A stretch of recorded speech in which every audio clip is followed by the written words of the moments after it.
Hi, I'm Dan Roth for Autoblog. We're here with Chris Hamilton, designer of the 2013 Ford Fusion.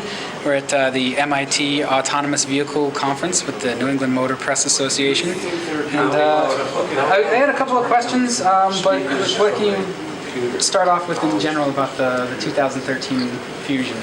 What was the design brief that you went forward with? Well, I think the key thing for us, what was important to us, that we had a very successful vehicle in the current Fusion that's on the road today. And we had a very loyal consumer base. This is also a global vehicle, which means that it replaces the Mondeo in Europe as well. Another very successful vehicle. The fundamental starting point was understand those two sets of customers and make sure that we make a vehicle that appeals to both sets of customers and not specifically for each market, as the current Mondeo and Fusion have been designed. So that was our first challenge: make it global, make it appeal to China, to Europe, and to North America equally.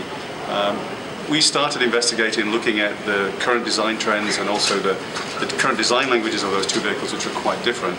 And then we sort of brought the best elements together into the new design language that we brought to the table with the new Fusion. And with that design language, of course, I'm sure you've heard the way it echoes premium vehicles like Aston Martin and some Jaguar here and there. Was the thought to really push it? The current Fusion is certainly a good car. It leads on value in a lot of ways. But was the idea to really take it to the next step and lead with design, almost like Hyundai and Kia have with the Sonata and Optima, and also follow that up with like a 1-2 punch with value as well? Absolutely. Design is fundamental to the new Fusion. It's fundamental to Ford. And we have a very, very specific design language we've been creating and developing and evolving for the last 6-7 years now.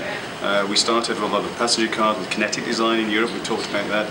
And we had a slightly different design here in North America, and the two have been merged together into what's become the Fusion. So design is lead, design is key.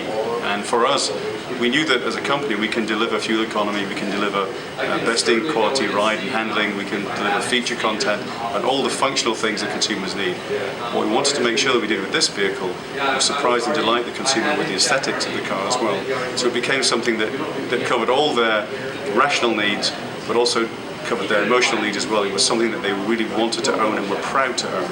And so design is the key player in that decision, making the car something that you're proud to own and show and drive about, and it makes you feel good in a sense by driving this vehicle. It's not just A to B, it's actually a great place to be and a great place to be seen driving in as well. And how much of the new Mustang are we seeing in this car? Well, I think Mustang is, when you think of Ford and you think of the iconic vehicles like Mustang and F-150, they tend to sit slightly right of centre or left of centre, whichever way you look at it, from the mainstream vehicles. So there will be touches of this design language, but Mustang will be a Mustang and F-150 will be an F-150. So it won't be literally a slightly lower version of what you're seeing for Fusion. Okay, and with the everybody's been able to see the design and the sort of obvious things that it gives off. Was there anything you had to do in terms of production techniques or sort of tricks to bring a car that looks like this to market? Any sort of things to look for that the average person's not going to find, or just things that, little details that... Well, I think you're right in the details. The devil's in the details. This car is very, very detailed. It's not just slab-sided. It's not straight, flat surfaces. A little bit of the criticism we had of the previous Fusion was it was a great car, fantastic car to own and drive, a little bit sort of unemotional in terms of the surface language.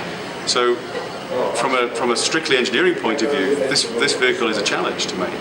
The surfacing that we put into the car is not easy to stamp from sheet metal. It's not easy to make, and the beautiful craftsmanship that we have on this vehicle. So it posed a challenge to the engineering community. The great thing about this program was that our senior management said, don't worry about that stuff. We'll sort it out. We've been making cars for 100 years. We'll sort it out. Concentrate on getting the vehicle that you want and the vehicle that we know that our consumers want.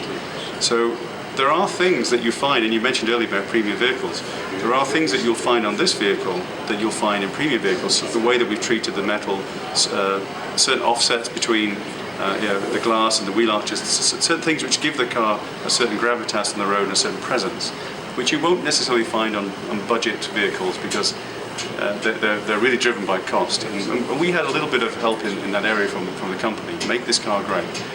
So we're using high-end processors. We're using, getting the proportions correct, things that you would expect to find on high-end vehicles. And I think that's why people are coming forward and saying, well, this does have a hint of a car from a different sector. Mm-hmm. Because we deliberately tried to give it that feel. We felt that making this car feel more expensive than it actually is was a very important thing to our consumers.